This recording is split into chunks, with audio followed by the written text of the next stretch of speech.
Greetings, members, one and all of the Salivation Nation. Deflation and $2,000 gold. Let's explore.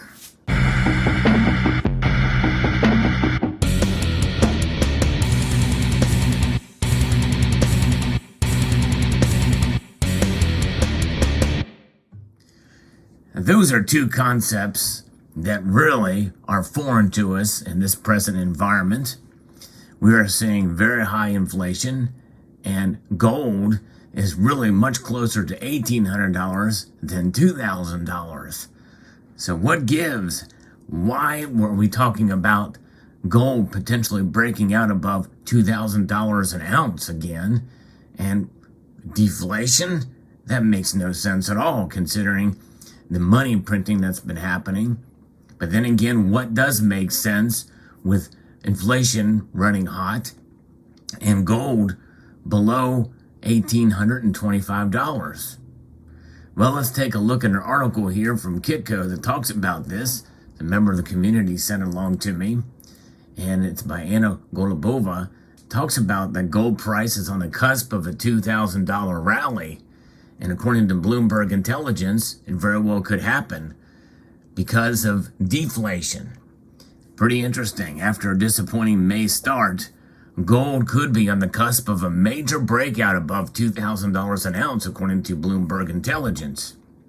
After falling 6.5% in the last month, gold is now near a bottom, with the $1,800 an ounce serving as a floor for prices. This is according to Mike McGlone, who is a senior commodity strategist over there at Bloomberg Intelligence. Investors have been reevaluating their risk on positions, and the Federal Reserve looks to tighten its 50 basis points in June. And June as it fights inflation. Gold is near the bottom and on the cusp of a pretty significant breakout. When it gets above $2,000 an ounce and never looks back, McGlone said. One day we're going to wake up and gold is going to pop out above $2,000 an ounce, which is resistance that will be converted into support and never look back. Now, of course, that kind of prognostication has been made before. I've covered some of these on my channel. There's been talk of $3,000 gold, $2,500 gold, and we know about the major players who say $10,000 and $5,000 gold as well. And we never will look back. So take all this for a grain of salt. You know, these are just predictions here, but it is intriguing that this is happening in the midst of the opposite scenario. So how do we get there? Well, we'll see what he says. The $2,000 an ounce level has been a critical psychological resistance point for gold, which the precious metal failed to sustainably breach this year despite coming close in March. We did see it. In fact, gold did break out above even my predictions for gold this year, which is surprising. But that seems like so long ago, for sure, in March. Here we are in middle of May, and yet the metal has not even come anywhere close to that again. And inflation is running very hot at the moment. Gold's main obstacle in the second quarter have been the rising U.S. yields and, of course, a strong U.S. dollar. This is especially visible when gold's U.S. dollar performance compared to the yen or euro. And that is kind of a hint as to what's going on here, because the dollar strength is putting pressure on the price of gold in terms of the U.S. dollar. In terms of the yen, gold is up 20%. In terms of the euro, gold is actually up 15%. In terms of the U.S. dollar, this is saying it's flat, but make no mistake, it is definitely down. So people holding gold in Europe and Japan are performing much better to have that gold there. It's been a good hedge against currency declining. It's just a matter of time before it catches up to the U.S. dollar, McClone explained. But once you reduce that headwind, which I think we're on the cusp of, gold should take off. And that's just based off of past performance. And when you think about it, you know, what has been the environment for gold and silver to take off? Well, it's on the tail end of the beginning of a market of inflation or economic downturn or recession. And it seems like that, we're long overdue. It's been several months. You would think by now that it would have broken out, but it hasn't. That's gone the other way. One of the drivers to trigger the next rally will be markets shifting gears to price the end of the Federal Reserve's tightening cycle. And that's already starting to happen, McClone pointed out. This week was the first good sign that he's seen in a while. I used the 1 year out Fed's fund rate for hike expectations. And they are just starting to take away some of that tightening. Why are they doing it? Because the stock market has reached an inflection point of weakness. I'm looking at bond yields potentially breaking at 3% in the 10-year, and the Fed funds peaking around 3.4% and dropping to 3%. The Nasdaq is already down 23% on the year, and this is helping the U.S. stock market to reach that inflection point where the Fed's rate hike expectations will be reduced. And I do agree with that analysis. As they start to raise these rates and they see that it is not going to have the desired impact that they thought, at least quick enough, that is where we may see some panic in the markets. And that's where we could see gold rebound. Well, it will rebound at $2,000. I don't know. In some ways, I kind of doubt it, at least anytime soon.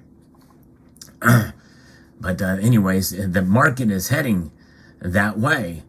And with the stock Nasdaq being down and the Fed's tightening out of the market, alleviate inflation, and shift us back over into this deflationary environment. And so when you think about that is going to be the shift. That's been some of the best foundation for gold in the last few years when gold bottomed in 2015 and 2018, McClone said. According to McClone, the big problem facing the Fed is the long term is not inflation, but deflation. And a year from now, when you get April CPI Consumer Price Index, it'll be much lower and even negative. That's an interesting thing to say, but you keep in mind how they measure inflation. It's based off of year over year, so it could slow down the pace between year over year, but it's piggybacking on the already high inflation from the year before. So in other words, 2% above an already 8.5% is still 10% from the previous 2 years. But they could see that if it goes negative, then it may be negative 2%. Then you're talking 6.8% above from the previous year. That's considered deflation, folks.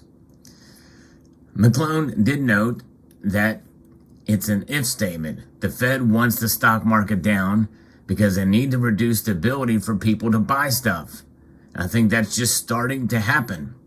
Crude oil, for example, is very likely to drop to $50 rather than rise to $200. And if the stock market continues to decline, it's virtually a guarantee that inflation will be lower on a 12-month basis. You want to measure inflation from a big picture point of view, in other words, 120 months, and that's where we see bond yields decline, he said. That base effect for inflation will go down. That's interesting analysis here.